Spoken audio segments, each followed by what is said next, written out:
Hello students of statics, this is Dr. Dan Baker, and today's video is going to focus on stability and determinacy. Now there's going to be a fair bit of kind of vocabulary in today's discussion, and so let's go ahead and build from there. So these two different ideas of stability and determinacy, let's go ahead and start with determinacy. Determinacy is basically looking at, do we have enough equations to solve the unknowns? Okay, so do we have enough equations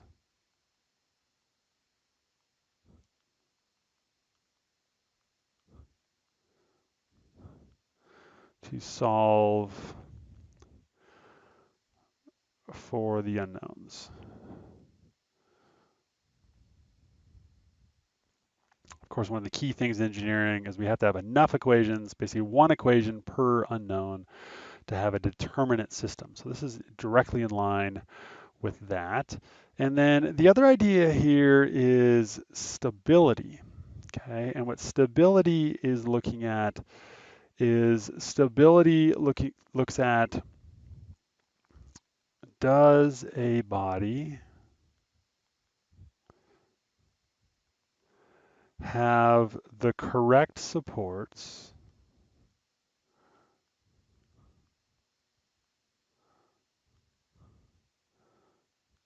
to be fixed in space?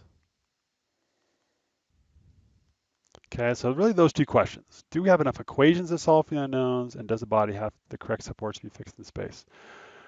Now, one nice thing for you is that these two questions have already been asked for you on every numerical problem you're asked to solve. It's really saying that, hey, at least pay attention or realize that there is this filter that all the problems you're solving numerically in statics have undergone this filter, that they're going to be both determinate and also they're going to be stable. Okay, so realize that determinacy is more of a mathematical thing, right? Just can we solve for the unknowns? Stability really looks at their physical stability. Are they going to be fixed for translation and also fixed for rotation? So let me add that little piece here. So we're looking at stability for both translation and rotation. So we have a series of rules which can help us work through these. Now I'm going to write these rules in the order in which I actually use the rules. Okay, and another thing to note here, let me just put a little star, is that we are only considering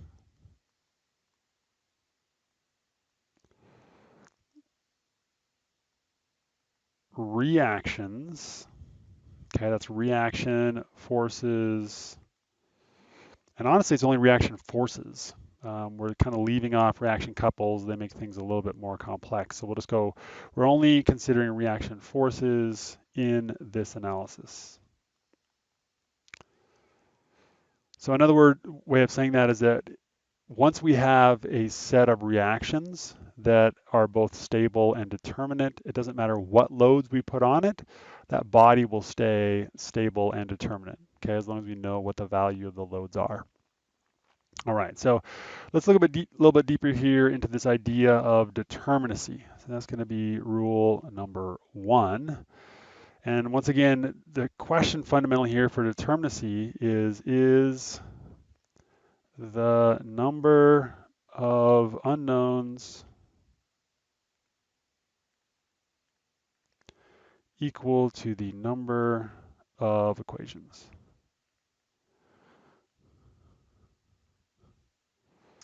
And we're going to focus on two-dimensional problems. You can do actually the same thing for three-dimensional, but we'll go with 2.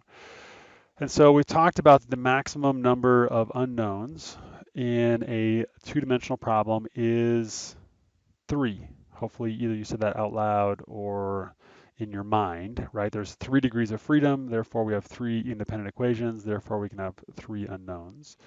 And so we can put here that if, and the unknowns here I'm going to write as n. Okay, so that's going to be my unknowns. So if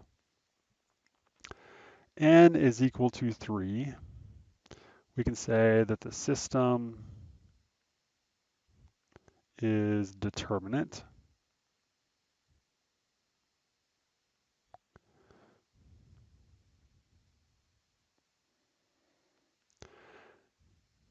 If n is greater than 3, we have what are called redundant reactions. And we'll say these are not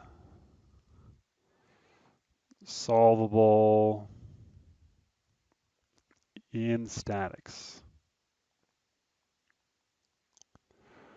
Okay, so if you have redundant reactions, which honestly in like a physical design sense, redundancy is good. If one reaction fails, why not have another reaction that's right there waiting to pick up the load? But because we're limited by our equations in statics, we couldn't solve for those here in this class. And then if we have the situation where n is less than 3, we'd say that the body is not stable. So this actually kind of crosses over, and I'll come back to this one after we present the rules for stability. So if you have less than 3, so basically 2 or 1 reactions, they are solvable. You could get a value, but the body will not be stable. Okay, so let's look at rule number 2, which is related to stability. Okay, so for stability, the first one I was looking at is translation. So we'll look at translation stability.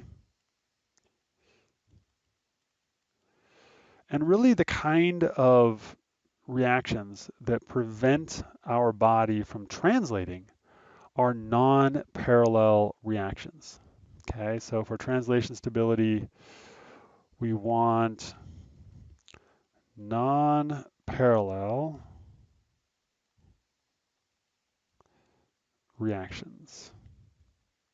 Right, remember these are all reaction forces. So let's go ahead and do a little diagram here, contrasting. So if we had a body which was supported by a roller, and another roller, creating a free body diagram of that system, of course, would look like this. Here is our body. Here is our 3 reaction forces. All of those are parallel. That would be bad. Now, if we contrasted that with a similar system where we had a roller, and let's say a sideways roller right here. Now, this also highlights another nuance we need to think about for this topic, and that is don't worry with rollers on this topic if you can constrain motion in only one direction but not two. That doesn't tell you it's non-stable given the context of this. So another way we can say that is assume that all rollers can constrain motion in both directions. Okay, so adding the forces, normal forces here from these 2 rollers, additionally having a 3rd roller here. So using the language of this section, we would say that the system on the left is not stable for translation or in translation.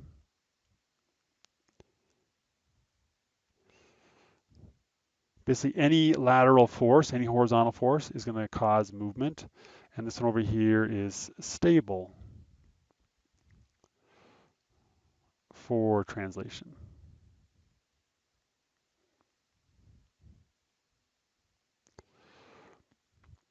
And then the last rule that I check is actually related to lines of action, and this one has to do with rotational stability. So this is rule number 3. And so to prevent, so for rotational stability, our rule is that the reaction force lines of action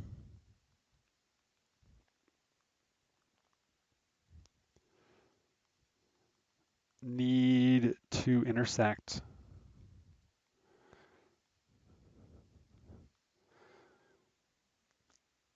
at greater than or equal to 2 points to prevent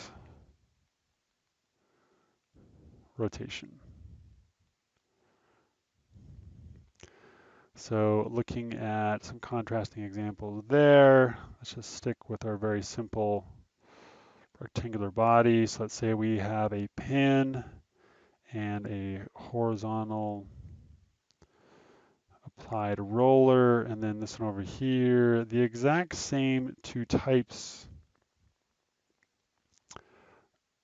of supports, just a little bit different orientation. Okay, so again, creating a free body diagram for each of these.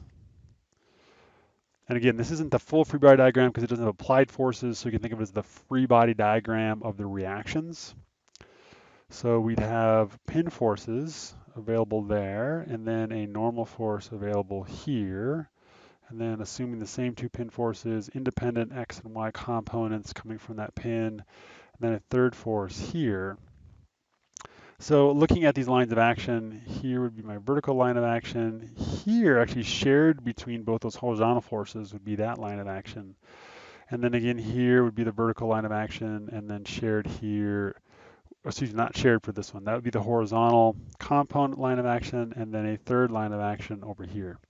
So what we see is we have two different points of intersection here, 1 and 2, while we only have 1 point of intersection there. Okay, so I often think about in the context of Animal Farm, right? The classic dystopian book that in this case, 2 is good and 1 is bad. Okay, so 1 point of intersection. So this is not stable due to 1 point of line of action intersection. And this is stable in rotation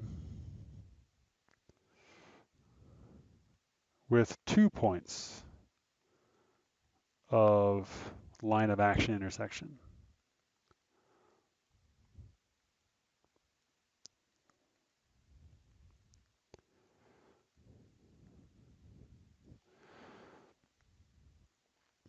Okay, so 3 different rules, and again, written in the order in which I would look at them.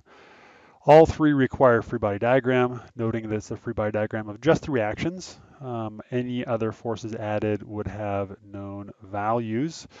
Now, revisiting the third point here on number 1, so this one right here, if there's only 2 reactions, it's either going to fall into a case where those 2 reactions are parallel. Okay, so if they're parallel, it would be not stable for translation, or it will fall into the case where those 2 reactions intersect at only 1 point, which would fall under this case right here. So not stable due to 1 point of line of action intersection, right? And that's true because if you have 2 lines, these 2 lines only have 2 options. They can either be parallel or not parallel.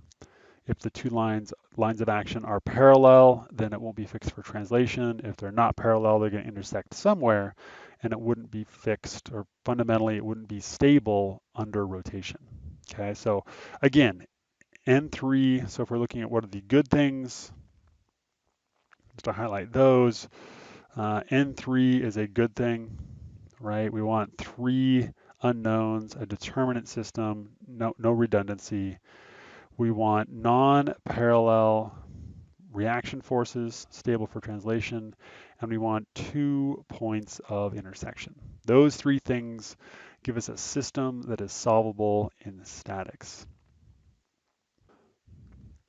So to wrap up this video with a bit of a physical demonstration of these ideas of stability and determinacy, mainly the stability part, since that's the physical part. I've created this frame. You can assume that this frame on the outside is not moving, and we're basically going to focus on this rectangle here on the inside and determine if it is stable under some given supports. Okay, so these basically are all representing two force members. There's three of them. And so what we have in this case is we have, say, two force members coming up from the bottom. These also could be normal forces, as well as one lateral here. Okay, so as we look at it, we use our different criteria. We have 1, 2, 3 unknowns. These three different supports are not parallel. That should be a good thing. And they also have 2 points of intersection in the lines of action. So one line of action coming across here, another one here, another one here. So intersection points at these top 2 corners. And so if I go to move this body, it doesn't want to move. Okay, I could push it laterally, I could pull it up and down, I could try to rotate it either direction, and basically it is completely stable. So let's contrast that last one with the new situation here. Same body, same 3 supports. I've just changed the orientation of this one here. Now notice that these 3, 1, 2, and 3, there's still 3 of them, but they're now parallel. So what I can find here is if I push sideways on this body, probably not a big surprise, but it starts to move. Okay, now as soon as we move it very far, it turns out we change the lines of action, and fundamentally we end up making non-parallel lines of action in our supports. So it doesn't move a great distance, but it does move. Okay, so this would be not stable in translation. So here is our third and final demonstration. Again, looking at this rectangle right here, it's stability. And so we'll notice here again, 2 force members, and this really could even represent a pin, right? With 2 of these supports right here intersecting at one place could represent the effect of a pin, and then a roller along a vertical wall over here, right? Picking up a normal force, maybe a cable. So this would be fixed for translation. Okay, I can't move this up or down. I can't move it left or right. But you'll see as I'm even trying to move it, trying to slide it, what you see is happening is it's not fixed for rotation. Again, I can start moving this body because the line of action of these 2 forces and the line of action of this one single force all intersect at one single point. So it is not fixed for rotation about that one given point. Okay, so it is not stable under rotation for this point. And we saw conditions earlier where even if we rotated this 90 degrees, rotated it down to here, then we would have a system that is stable for rotation. Well, I hope this overall video helps you think about both stability and also determinacy as we define it here in statics. Thanks for your attention.